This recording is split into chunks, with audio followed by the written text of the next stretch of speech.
ક્રિસ્માવાલા ભાઈઓ અને બહેનો, અત્યારે પેશન વીક ચાલી રહ્યું છે ને આપણે મુખ્ય ફોકસ એ વધસ્તંભ પર હોય છે. અને આજે એ વધસ્તંભનો જે સામર્થ્ય છે અથવા પાવર છે એના સંબંધી આપણે જોવા માગીએ છીએ. અને બે કલમો ગલાતી 6:14 અને 1 કોરિન્થી 1:17 જોવા માગીએ છીએ. મિત્રો, આપણે ખ્રિસ્તના વધસ્તંભને હંમેશા આપણી આગળ અને આપણી તેમજ જગતની વચ્ચે રાખીએ એ જરૂરનું છે. વધસ્તંભ વિના બધું નકામું છે. શા માટે આપણે આપણા જીવનમાં આપણી અને દુનિયાની વચ્ચે એ પ્રભુ ઈસુ ખ્રિસ્તના વધસ્તંભને રાખવો જોઈએ? તો ગલાતી 6:14 કહે છે, પણ આપણા પ્રભુ ઈસુ ખ્રિસ્તના વધસ્તંભ સિવાય હું બીજા કશામાં અભિમાન કરું એવું ન થાવ. અને તેથી કરીને મારા સંબંધી જગત વધસ્તંભે જડાયેલું છે અને જગત સંબંધી હું. મિત્રો, ખ્રિસ્તી વ્યક્તિના જીવનમાં વધસ્તંભને તેમની અને વિશ્વ વચ્ચે મૂકવામાં આવે છે. માટે મિત્રો, આપણે જ્યાં કંઈ જઈએ ત્યાં આપણી અને લોકોની વચ્ચે એ વધસ્તંભ હોય એ જરૂરનું છે. અને તેનો અર્થ એ છે કે વધસ્તંભ તમારી અને વધસ્તંભ લોકોની વચ્ચે એ ઊભો છે. આપણી અને જગતની વચ્ચે એ વધસ્તંભ એ ઊભો રહે એ જરૂરનું છે.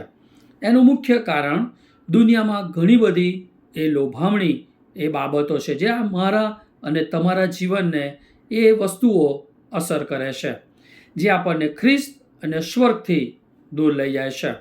અને માટે ખ્રિસ્તનો વધસ્તંભ એ સમગ્ર માનવજાતને પાપની માફી, મુક્તિ, જીવન, આનંદ, શાંતિ, ન્યાયપણું અને સ્વર્ગની ખાતરી આપે છે. કેવળ વધસ્તંભ જ મને અને તમને પાપોની માફી આપે છે. કેવળ વધસ્તંભ જ એ મન અને તમને એ નવું જીવન આપે છે, ભરપૂર જીવન આપે છે, પ્રેમ, આનંદ, શાંતિનો અનુભવ આપે છે. મને અને તમને સ્વર્ગની ખાતરી આપનાર હોય તો કેવળ પ્રભુ ઈસુ ખ્રિસ્તનો વધસ્તંભ.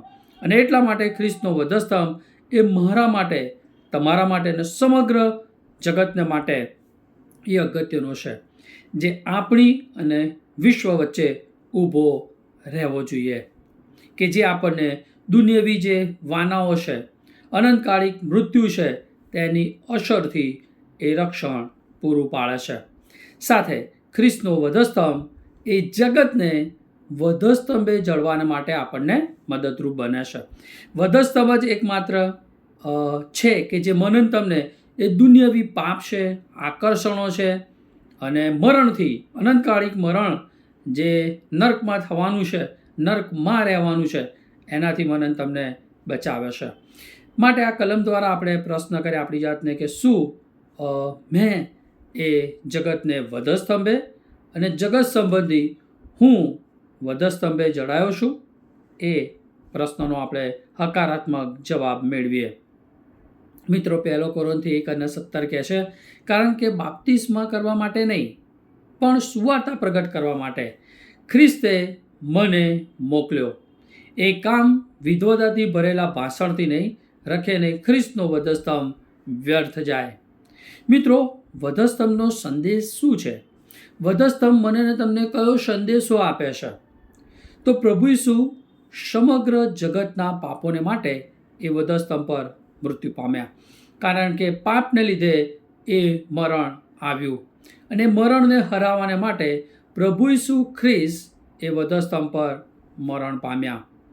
આપણા સગળાના પાપનો ભાર, આપણને જે સજા થવી હતી પાપને લીધે, એ સજા એમણે વધસ્તંભ પર પોતે ખંડણી તરીકે ચૂકવી દીધી, કે જેથી એ વધસ્તંભના રક્તમાં નહાવા દ્વારા આપણને પાપોની માફી મળે છે, આપણને ઉદ્ધાર મળે છે, સ્વર્ગની ખાતરી મળે છે અને આપણે દરેક પાપ પર એ વિજય મળે છે. અને ખ્રિસ્તનું ન્યાયપણું એ મને તમને મળે છે, કારણ કે પાપનું સામર્થ્ય એ વધસ્તંભના રક્ત દ્વારા જ નિરર્થક થાય છે.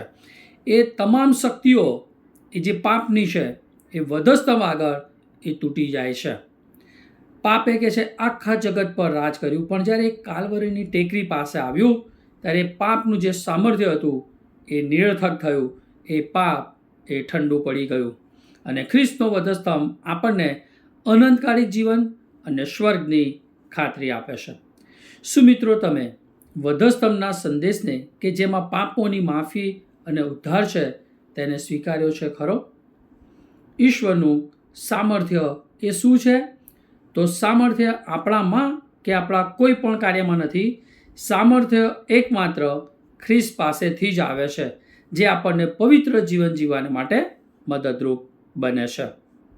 ખ્રિસ્ત પાપની શક્તિને તોડીને તેને નિરર્થક બનાવે છે.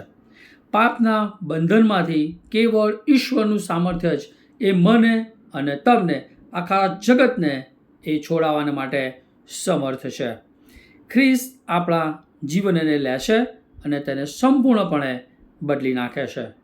શું મિત્રો, તમે ઈશ્વરના સામર્થ્ય દ્વારા આજે વિજયવાન અને ફળવાન ખ્રિસ્તી જીવન જીવી રહ્યા છો?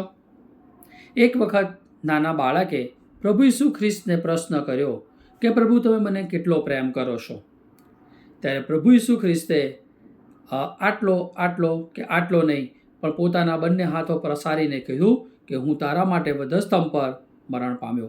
મેં મારી પાસે કશું જ ના રાખ્યું, પણ એ વધસ્તંભ પર મારું બધું જ એ તારા માટે આપી દીધું. અને મિત્રો, આ વાતને આપણે ગંભીરતાથી લઈએ.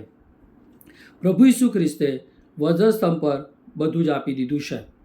પ્રશ્ન થાય કે શું મેં મારું જીવન એ પ્રભુ ઈસુ ખ્રિસ્તને સોંપ્યું છે કે નહીં? જો હજી સુધી નથી સોંપ્યું, તો આ એક સમય છે કે આપણે વધસ્તંભની પાસે આવીએ. એ વધસ્તંભના સામર્થ્યમાં આપણા દરેક પાપના બંધનોને એ તોડવાને માટે સમર્થ છે. ત્યારે બધા બંધનો એ તૂટી જાય માટે વધસ્તંભની પાસે આવીએ અને તારણનો અનુભવ કરીએ, ઉદ્ધાર પામીએ, સ્વર્ગની ખાતરી પામીએ.